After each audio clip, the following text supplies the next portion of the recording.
Hello everyone, আজকে একটা recipe নিয়ে আসলাম। রেসিপিটা হচ্ছে এই যে রেস্টুরেন্টের স্টাইলে সবজি পাক করব। তো এটা রেস্টুরেন্টে যেভাবে পাক হয় যে কোনো শাক দিয়ে পাকালে হবে, সমস্যা নাই। আমি এখানে সরিষার শাক নিয়েছি, কচি সরিষার শাক। তা আপনারা এরকম কচি পাতা নেবেন। এই যে এটা পাক করতে যা যা লাগবে, এই যে এখানে আমি সস নিয়েছি, টমেটো সস। তারপর এখানে আছে যে টমেটো, তারপর এখানে আছে যে রসুন থিতে করে নিয়েছি। তারপর এখানে আছে যে পেঁয়াজ, এখানে আছে লাল মরিচ, এটা দেখতে সুন্দর লাগে এই জন্য লাল মরিচই লাগবে।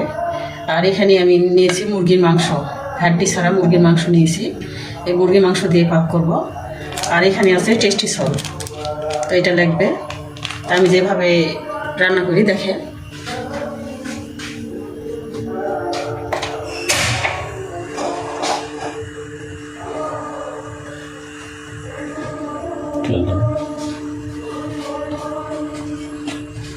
এই যে এখানে তেল দিলাম।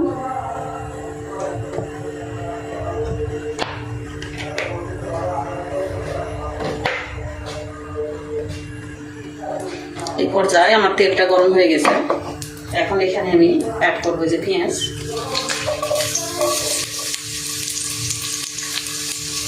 তারপর এখানে দিব যে রসুন কেটে করা হচ্ছে।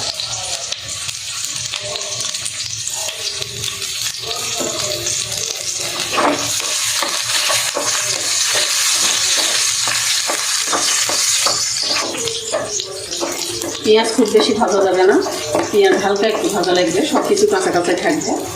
এখন এখানে যে মাংসটা অ্যাড করবো, মাংসটা এই তেলেতে একটু থাকবো।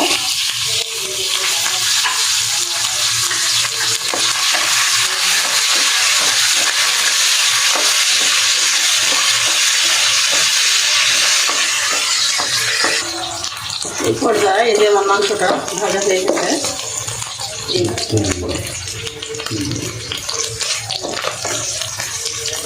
এখন এখানে আমি অ্যাড করবো এই যে টমেটো কুচি আর এই যে লাল মরিচের কুচি।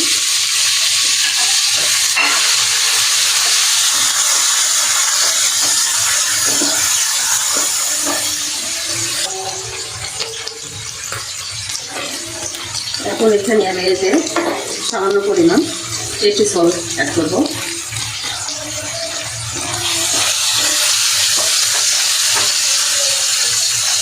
এরপর আমি এই যে খাওয়ার সাধারণ লবণ অ্যাড করবো।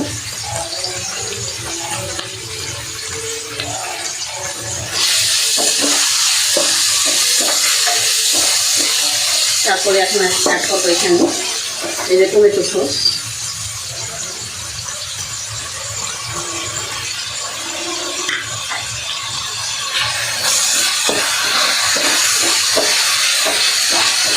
এখানে আমার সর্বমোট 5 মিনিট লাগছে এই সবগুলো ভেজে কষে নিতে।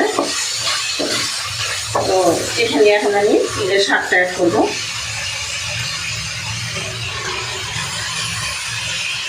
এই শাক দিয়ে 3 মিনিট রান্না করলে শাকটা হয়ে যাবে।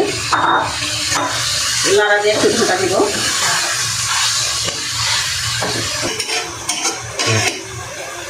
এই পর্যায়ে এই যে আমার রান্নাটা কমপ্লিট হয়ে গেছে, এইটা আবার পরিবেশন করে আপনাদের দেখাচ্ছি। এই পর্যায়ে আমার এই যে সবজিটা রান্না হয়ে গেছে। তো এরকমভাবে আপনারাও ট্রাই করে দেখবেন, এটা খেতে অনেক টেস্ট। আপনারা বাসায় ট্রাই করবেন আর আমাকে কমেন্ট করে জানাবেন আমার এই রান্নাটা কেমন হয়েছে। আর আমার রান্নাটা যদি ভালো লাগে তো আমার চ্যানেলটা সাবস্ক্রাইব করবেন, আমার চ্যানেলের পাশে থাকবেন আর কমেন্ট করে জানাবেন, শেয়ার করবেন। আল্লাহ হাফিজ।